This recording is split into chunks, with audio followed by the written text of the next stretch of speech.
আমাদের জীবনে এমন কিছু সময় আসে যখন দেয়ালে পিঠ থেকে যায়, যখন আমাদের নির্দিষ্ট চাওয়া পূরণ করা ছাড়া আর বিকল্প কোনো পথ সামনে খোলা থাকে না।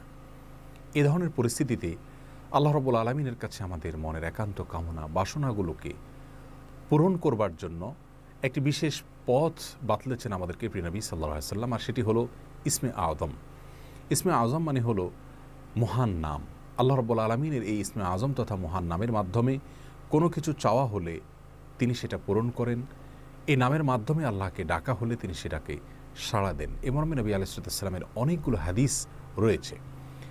অনেক উলামা একরাম ইসমে আযম সম্পর্কে বলেছেন যে এটি হলো আল্লাহ রাব্বুল আলামিনের যে মূল নাম আল্লাহ, সেটি তার অনেকগুলো গুণবাচক নাম আছে। তমধ্যে থেকে আল্লাহ রাব্বুল আলামিনের যে মূল নাম আল্লাহ, এই আল্লাহ এই নামের মাধ্যমে আল্লাহ রাব্বুল আলামিনকে ডেকে যদি বান্দা কোনো কিছু চান কায় মনোবাক্যে অন্তরের গভীর থেকে, তাহলে সে দোয়া আল্লাহ রাব্বুল আলামিন অবশ্যই কবুল করেন। এজন্য কোনো কিছু আল্লাহ রাব্বুল আলামিনের কাছে চাওয়ার আগে যদি আল্লাহ বলে ডেকে ভালোবাসা থেকে, আস্থা থেকে, ভরসা থেকে, কায় মনোবাক্যে দীনতাহীনতার সাথে আল্লাহকে ডেকে যদি কেউ দোয়া করেন, তাহলে সে দোয়া আল্লাহ রাব্বুল আলামিন ফিরিয়ে দেন না। ইসমে আযম সম্পর্কে আরও নির্দিষ্ট করে আমরা নবী আলাইহিস সালামের যে হাদিসটি দেখতে পাই, সেটি তিরমিজিতে বর্ণিত হয়েছে, আরও বিভিন্ন হাদিসের কিতাবে বর্ণিত হয়েছে। সে হাদিস সম্পর্কে বিশ্ববিখ্যাত হাদিসবিদ হাফিজ ইবনে হাজার আল আসকালানী রাহিমাহুল্লাহ ফাতহুল বারীতে লিখেছেন যে ইসমে আযম সম্পর্কে সবচেয়ে বিশুদ্ধতম হাদিস হলো এটি।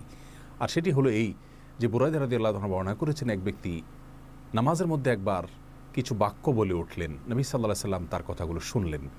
তিনি বলে উঠলেন, আল্লাহুম্মা ইন্নী আসআলুকা বিআন্নী আশহাদু আন্নাকা আনতাল্লাহ লা ইলাহা ইল্লা আনত আল আহাদুস সামাদ আল্লাযী লাম ইয়ালিদ ওয়া লাম ইউলাদ ওয়া লাম ইয়াকুল লাহু কুফুয়ান আহাদ। তার মুখে এই বাক্যগুলো শুনে নবী আলাইহিস সালাম বলেছেন, নিশ্চয়ই এই লোকটি ইসমে আযম পাঠ করেছে। ইসমে আযমের মাধ্যমে আল্লাহ রাব্বুল আলামিনের কাছে কোনো কিছু চাওয়া হলে তিনি সেটা ফিরিয়ে দেন না। এর মাধ্যমে আল্লাহকে ডাকলে তিনি অবশ্যই তাতে সাড়া দেন। এই হাদিসের ভিত্তিতে অনেক মুহাদ্দিসিন ইকরাম বলেছেন এটি হলো সেই দোয়া যেটাকে ইসমে আযম বলা হয়, যার মাধ্যমে এটি পাঠ করার পর আল্লাহর কাছে কোনো কিছু পেশ করলে সেটাকে অবশ্যই আল্লাহ তাআলা পূরণ করেন। মনের যে কোনো ভালো আশা আল্লাহ তাআলা পূরণ করে থাকেন।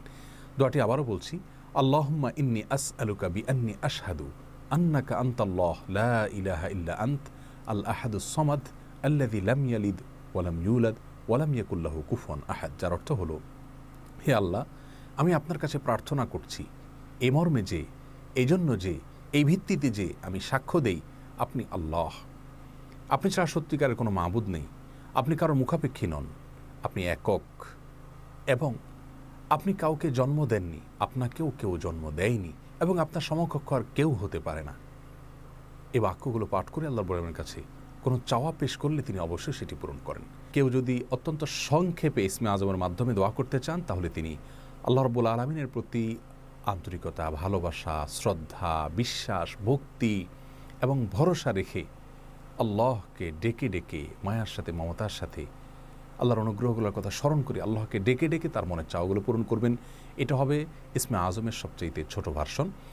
আর যদি কারোর হাতে সময় থাকে, তাহলে তিনি ইসমে আযমের যে দোয়াটি আমরা কথা বলেছি, আল্লাহুম্মা ইন্নী আসআলুকা বিআন্নী আশহাদু আন্নাকা আনতাল্লাহ লা ইলাহা ইল্লা আনত আল আহাদুস সামাদ আল্লাযী লাম ইয়ালিদ ওয়া লাম ইউলাদ ওয়া লাম ইয়াকুল লাহু কুফুয়ান আহাদ। এই দোয়াটা তিনি পাঠ করবেন, করে আল্লাহর কাছে তার চাওয়া পেশ করবেন। জীবনের কঠিন মুহূর্তগুলোতে বিশেষ করে এই ইসমে আযম পাঠ করে আল্লাহর রাব্বুল কাছে দোয়া করব, সেটা অবশ্যই আল্লাহ তাআলা কবুল করবেন যদি দোয়ার মৌলিক শর্তগুলো আমরা পূরণ করে থাকি। হালাল বক্ষণ করা, কায় মনোবাক্যে দোয়া করা এবং দোয়ার ক্ষেত্রে আন্তরিকতা এবং ঐকান্তিকতা থাকা, এই বিষয়গুলোকে যদি খেয়াল করে আমরা দোয়া করি, ইনশাআল্লাহ বিইذনিল্লাহ আল্লাহ তাআলা আমাদের সে দোয়া পূরণ করবেন। কোনো কারণে সে দোয়া যদি পূরণ হতে আমরা না দেখি, তাহলে সন্দেহাতীতভাবে আমাদের বিশ্বাস রাখতে হবে এটা পূরণ এই মুহূর্তে না হওয়ার মাঝে আমাদের জন্য কল্যাণ নিহিত আছে। আল্লাহ তাআলা এর বিনিময়ে আমাদেরকে আখিরাতে দিবেন। এছাড়াও দোয়া ইউনুসের মাধ্যমে লা ইলাহা ইল্লা আনতা সুবহানাকা ইন্নী কুনতু মিনাজ জালিমিন, এটা পাঠ করেও যদি কেউ দোয়া করেন, তার মাধ্যমে আল্লাহর বর্ণনা দোয়া কবুল করেন। এবং হাদিস বর্ণিত হয়েছে আল্লাহ তাআলা আমাদের সবাইকে ইসমে আযমের মাধ্যমে আল্লাহর কাছে জীবনের কঠিন মুহূর্তগুলোতে দোয়া পেশ করার তৌফিক দান করুন। আসসালামু আলাইকুম ওয়া রাহমাতুল্লাহি ওয়া বারাকাতুহু।